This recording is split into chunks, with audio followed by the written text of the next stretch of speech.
I showed you the dried coffee beans. We are drying some here. So what we do is we add them in a mesh wire, and this is how it dries. Right now we have it covered because sometimes it rains, then we cover it. But this is how we dry our coffee bean.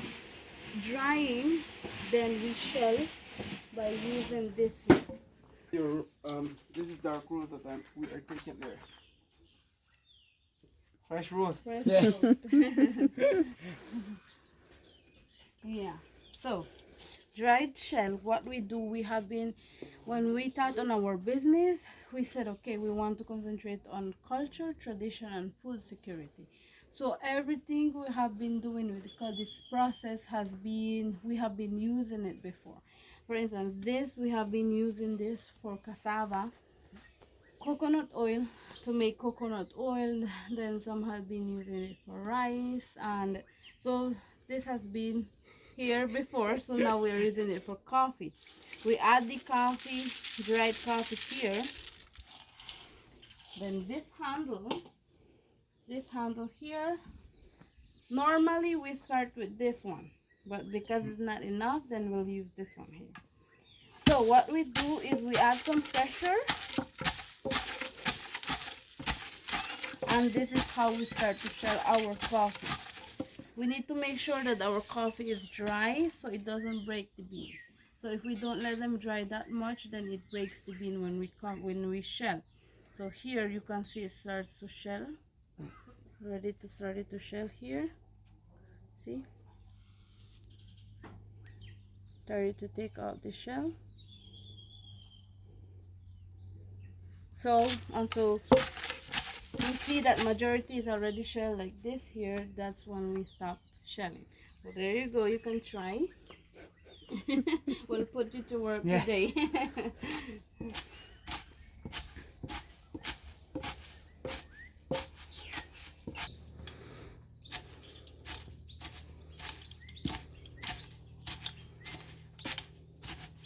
It's like, how much pressure do you have to put on it? Well, you can add more pressure to it, it won't break. So it's, yeah.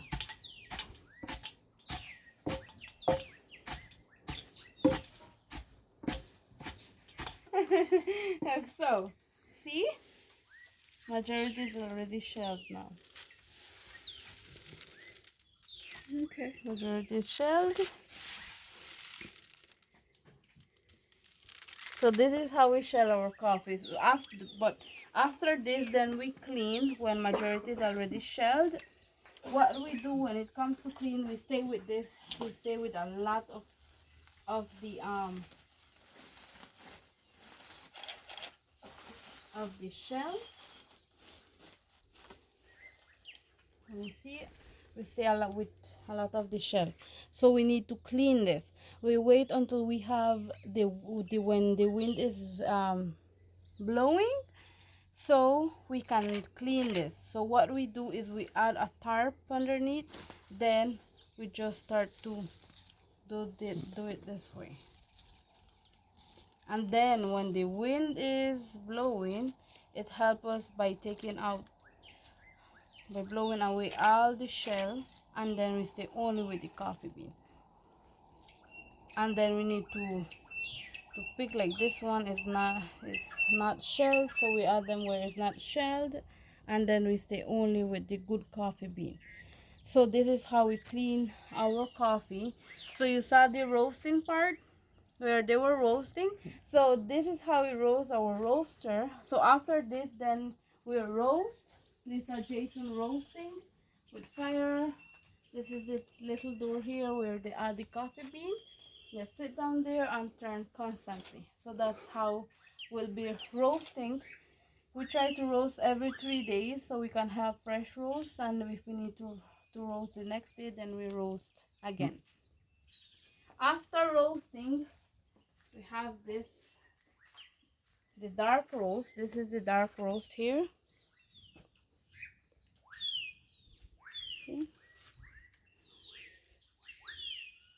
To grind, what we do, we grind it in our traditional stone grinder. We have been using this for corn, chocolate, pepper, and then also for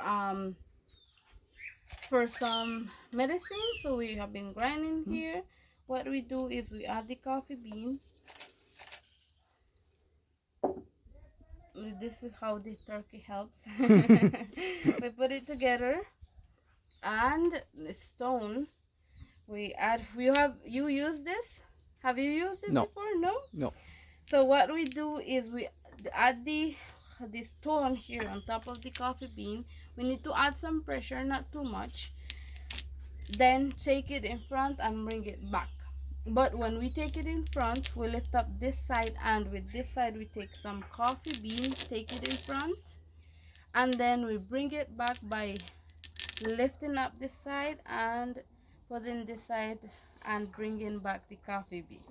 So we bring it back and then just repeat this technique. We don't lift up the stone. What we do is we just tilt this way by taking and bringing the coffee,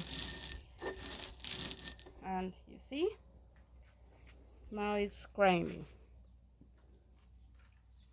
and then we put it together again and continue grinding. Depends on how we want our coffee grounds. If we want it finer, then we do it finer, and if we want large grains, then we leave it this way. Depends on how we want it.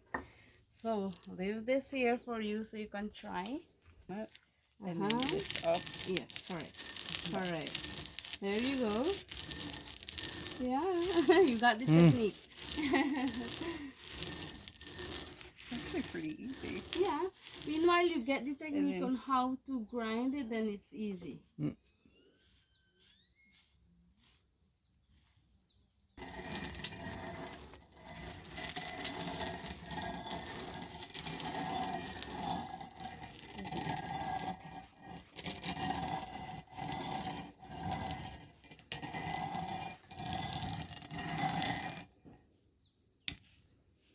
That smells amazing. Yeah, then you start to smell the aroma of the coffee. And it's fresh roast.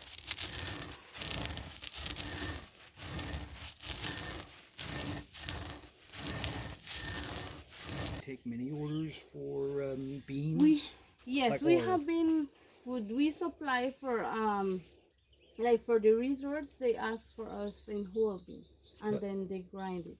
Yeah, so majority is whole bean. Yeah. Yeah. So even like as a regular consumer, would I be able to buy whole beans directly from Yes. you? Okay. Yeah. Because I've seen the brand in different Yeah. stores. I was Yes. just kind of curious if. Yeah, we do have it in whole bean. Yeah. All the time. Okay. Yeah, so coffee is ready. Coffee is ready, and then they have coconut biscuits, freshly made here at the farm, and a chocolate covered coffee. I was going to ask about that. If you Yes, do. we just started doing the chocolate covered. We get the chocolate from an indigenous community down south also, where they do the chocolate from cacao. Yep. They don't add anything, remove anything, so it's from fresh cacao. Okay. So that's the chocolate we get from them, and then here we make it by doing Do the you chocolate mind? cover. Do you mind if I ask what community? It's in Santa Cruz. Okay. Santa Cruz, where they by San Antonio. Yeah. Yeah. So that's Okay. where here we go. Just be careful because it's hot.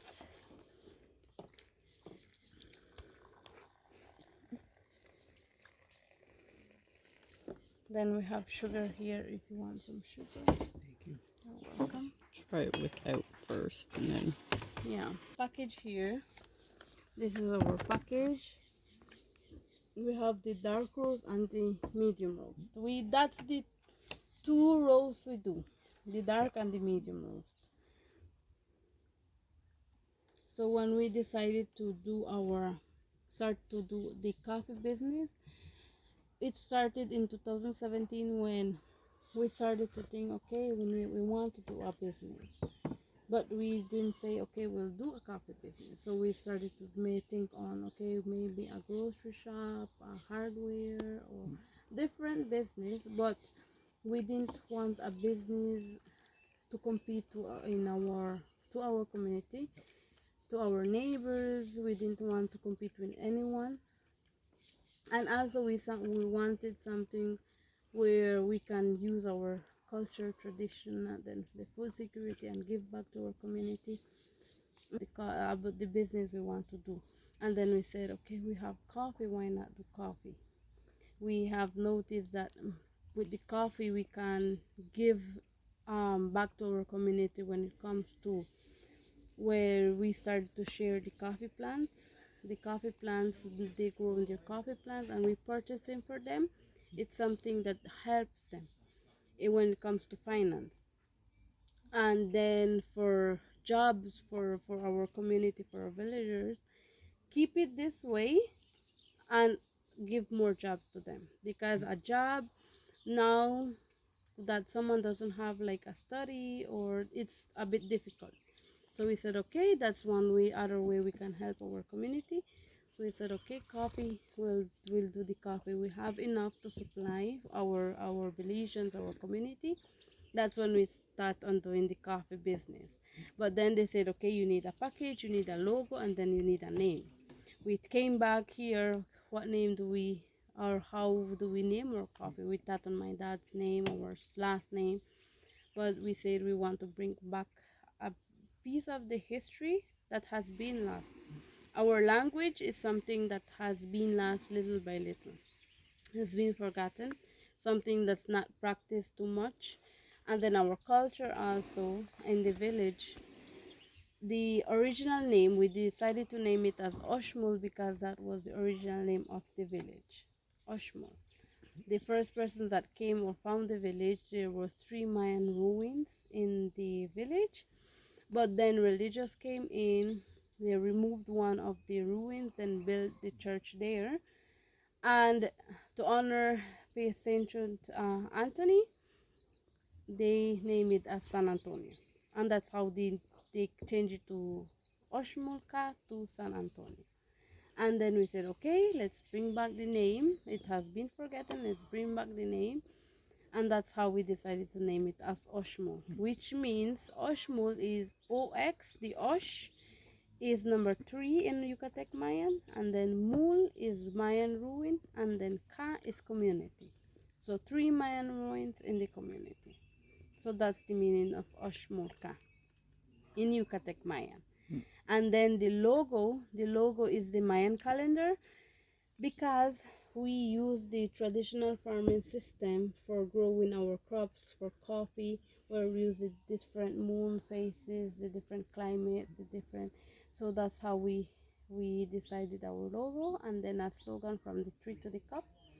We harvest, we process everything, and now you're tasting coffee. We don't remove, we don't add anything. So it's everything organic. And then at the back we have a brief history on how it came to be. So that's how we got our named our coffee brand, and that's how. And then the package itself is biodegradable. Not the little window there is not biodegradable, but majority is biodegradable. It can be reused when we have. Sometimes we have guests that, okay, I have some bags that we bought of your coffee. They bring it back here. What we do is we add some soil there, and then that's how we transplant also some of my mom's flower, fruits, and then by the years it will decay. So that's how we try to reuse everything.